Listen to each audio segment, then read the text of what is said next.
Assalamualaikum warahmatullahi wabarakatuh. Hai teman-teman, banyak orang-orang yang tertipu ketika mau membeli properti, baik itu rumah, apartemen, ruko, dan lain-lain.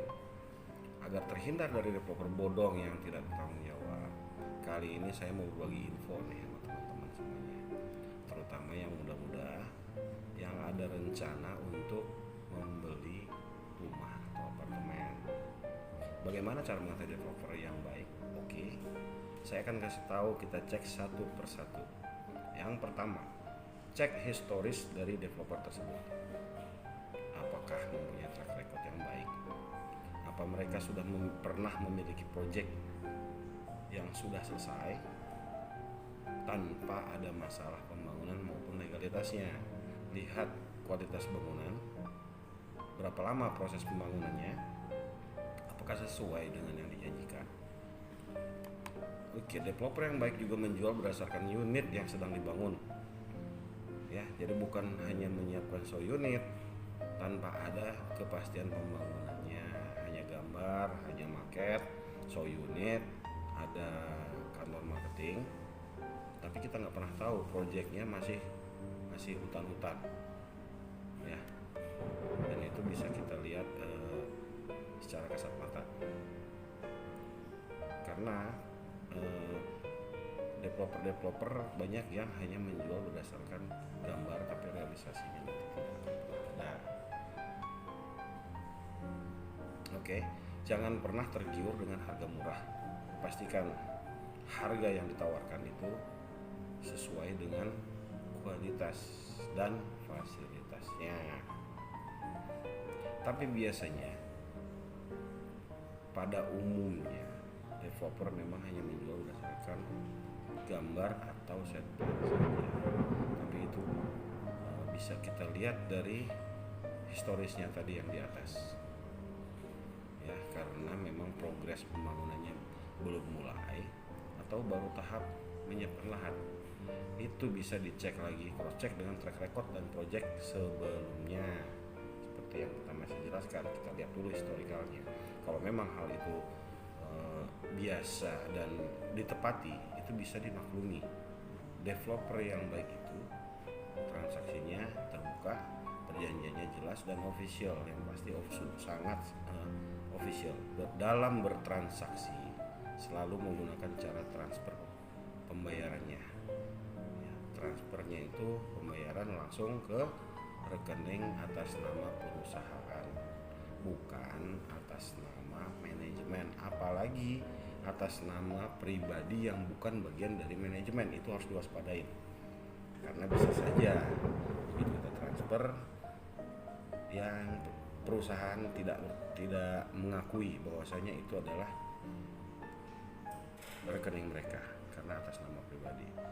Pada umumnya perusahaan developer yang baik itu selalu menggunakan rekening atas nama PT.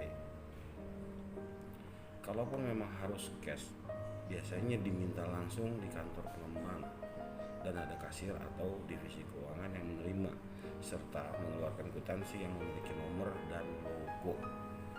Jadi resmi, walaupun kita bayar cash tapi transaksinya bukan di warung kopi, apalagi di mall. Ya, jadi harus berhati-hati teman-teman dalam bertransaksinya, harus transfer ke rekening perusahaannya. Jadi perusahaan itu tidak bisa menghindar, dia akan bertanggung jawab sepenuhnya karena kita bertransaksi kepada rekening perusahaan. Developer yang baik selalu memberikan info jujur tentang proyek yang dikerjakan, baik mengenai progres pembangunannya, proses KPR-nya, sampai pada legalitasnya. Jadi mereka kan tidak berangan-angan, tidak disembunyikan. Mereka bahkan bersedia menunjukkan dokumen yang diminta jika memang sudah ada, seperti IMB dan sertifikat. Ya, dalam hal sertifikat, pada umumnya developer memang belum memecah sertifikatnya, masih sertifikat Indo, karena memang pemecahan itu membutuhkan waktu yang relatif lama, hal yang wajar. Tapi Tapi dalam hal perizinan, pastikan sudah ada minimal IPR atau izin pemanfaatan ruang. Yang kedua, site plan atau dalam istilah perizinan adalah rencana tapak. Kenapa? Karena itu wajib ada jika proyeknya sudah dalam tahap penyiapan lahan, apalagi yang sudah dalam masa pembangunan. Itu wajib ada IPR dan site plan. Kenapa harus ditanyakan itu? Ya untuk menghindari kita nggak mau kita beli rumah ternyata dibangun di atas lahan hijau. Yang lahan hijau itu tidak boleh dibangun. Tidak boleh dibangun artinya jika ada pembangunan di situ, IMB dan sertifikatnya tidak akan pernah ada. Jadi kita harus pastikan itu. Yang berikutnya adalah developer yang bertanggung jawab dalam bertransaksi. Selalu ada perjanjian tertulis, tidak secara lisan, tidak berandai-andai, tidak hanya berdasarkan kata-kata atau janji semata. Setiap transaksinya selalu hitam di atas putih, dibubuhi materai sebagai penguat sebelum dinotarilkan oleh notaris yang kerjasama dengan developer tersebut. Contohnya SPPR dan perjanjian jual beli. Ya, SPPR perjanjian jual beli itu selalu dilengkapi dengan logo dan stempel perusahaan, menggunakan materai dan ditandatangani oleh kedua belah pihak.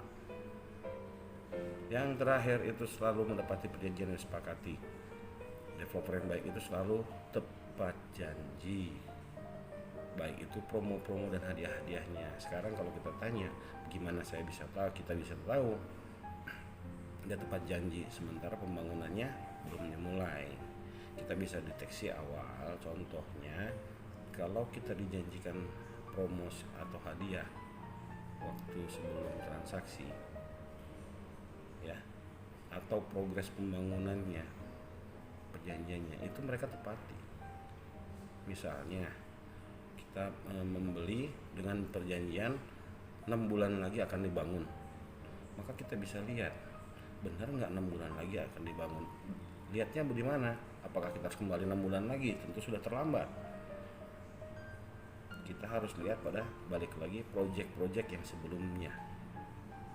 Apakah di situ ada masalah dengan pembangunan, kualitasnya? Apakah ada masalah legalitasnya atau serah terimanya yang terlambat? Kita bisa lihat. Jadi kita nggak bisa terjebak dengan janji-janji. Oke teman-teman, itu sedikit tanda yang bisa dilihat dari developer yang baik dan bertanggung jawab. Mungkin masih banyak hal-hal lain yang bisa diperhatikan. Kalau ada yang tahu coba komen di bawah ya, biar kita bisa sama-sama tahu. Mudah-mudahan teman-teman jadi lebih teliti sebelum membeli. Jangan lupa like, subscribe, dan bunyikan tanda loncengnya untuk mendukung channel ini. Terima kasih. Saya Dedi. Assalamualaikum warahmatullahi wabarakatuh.